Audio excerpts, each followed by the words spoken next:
Ngano ang tao tapulan instead of mo tabang sa balay? Ano kang tao daw tapulan nga dapat unta ko no mo tabang sa balay? Basig wala ni na kuan sa iyang halangga. Ana bitang wala na lay down ang dapat niyang buhaton. May mga bata nga gusto mo tabang pero wala man sila na familiarize sa checklist. Kana bitang checklist. Ako kay nagtabang oy.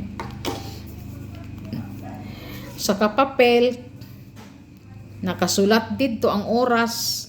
Monday to Friday, money mo after sa school, checklist. Na asay, i-check na siya. Kung nahimo na ba na nimo o wala. Sa anak po nga pamaagi, I find it so effective. Kaya nga naman, as a mama, gusto man dyan ako nga magiging happy ko perbi nga mama, dili ko masukanon nga mama, nasa ako ang pagkamama, ma-organize na ko ang mga buluhaton sulod sa panimalay, kay mo kong checklist. Pagtanaw sa akong anak, kung sa iyang himuon, kay dili man pud sila kagamit sa ilang gadget kung dili nila himon ang mga nakasulat sa checklist. Dili pud na ko ibalik sa ilaha ang cellphone kung wala po nila nahimo ang checklist. Kay dako man kaayo og tabang ang checklist niya.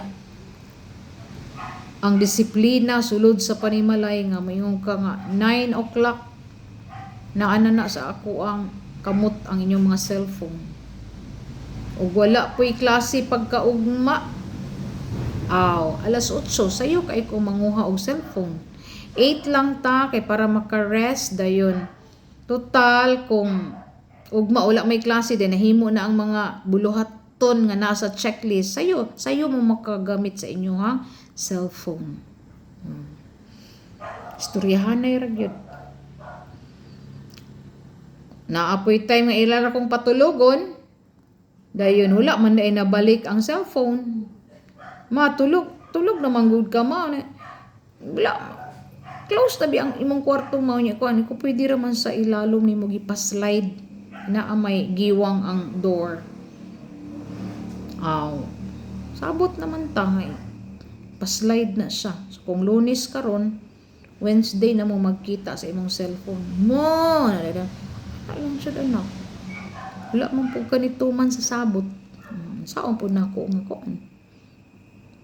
So, kita yung mag-igo sa tuang panimalay. Okay, last question. Hapit na ang New Year. Unsa may New Year's resolution nimo, ma'am? Agoy. Akong New Year's resolution kuan kanang healthy body, healthy mind, and debt-free. Okay? Makabayad sa mga utang, dayon healthy ang akong panghuna-huna. Labi na sa how you perceive yourself. Kay kinahanglan man atong mental health po atong ampingan. Muna nga.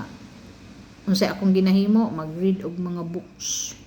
Kanang motivational books, mga verses sa Bible, and mag-listen ko og mga motivational speeches gikan sa mga well-known authors nga mga preachers nga gi-share po nila dito ang ilang wisdom. Then sa healthy body, pag gabi na, tama na gyud kog alas 5 mukaon. Dayon beyond that, wala na mag-milk na lang dayon, milk og kung na gutom man Skyflakes. Then of course, naaman tay mga obligasyon pod.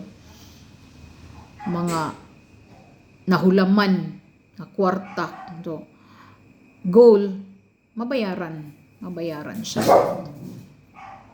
Ato aman ang obligasyon.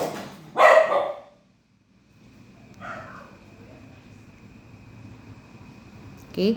So, thank you so much guys for being with me in kahit 1 hour lang. Pero, nakakatulong siya na mabigyan natin ng kasagutan ang mga tanong ng ating kabataan. Dahil, ang ating mga learners, they need an answer to their questions.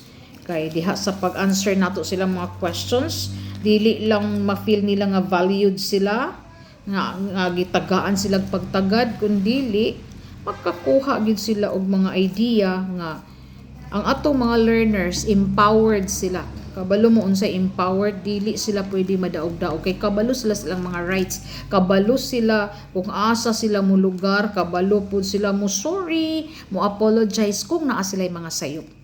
Okay, so thank you kaayo. Bisan pa sa atong mga parents nga gusto pud magpadala sa ilang mga questions, open kaayo ko kay naa pa lang sa ako ang mind nga para sa mga parents siguro bisag once a week lang no kanang 9 to 10 PM pero dili pa nako ma-figure out kung unsa na nga adlaw. Pwede gid mo mohatag og suggestion kung unsa na siya kay naa man po'y mga question ang mga parents nga magka-exchange lang tag idea tungod kay wala lagi school ang parenting oy.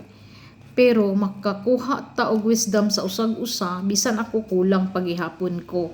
Pero I need also wisdom coming from you as a parent kay kanang ang pagkaginikanan wala gyud eskwelahan pero magkatinabangay ta tungod kay sa lahi-lahi nato nga mga experience og uniqueness nga ang kada ginikanan unique gyud kay lahi man tag pamilya nga gidak-an, lahi-lahi tag lugar kung asa tagikan ug gawas pa lahi-lahi tag orientation unsa ang pagdala sa mga anak. Okay? So thank you kaayo sa inyong time nga inyong gihatag and thankful kaayo ko nga kani ika-49 49 days na ta sa ato ang live via Facebook Born to Win. Thank you and God bless everyone. Take care. Thank you. I love you. Thank you. Nana po siya. Oy. Bye-bye na. Bye-bye na sa ilaha. Ikukay. Bye-bye guys. Thank you so much.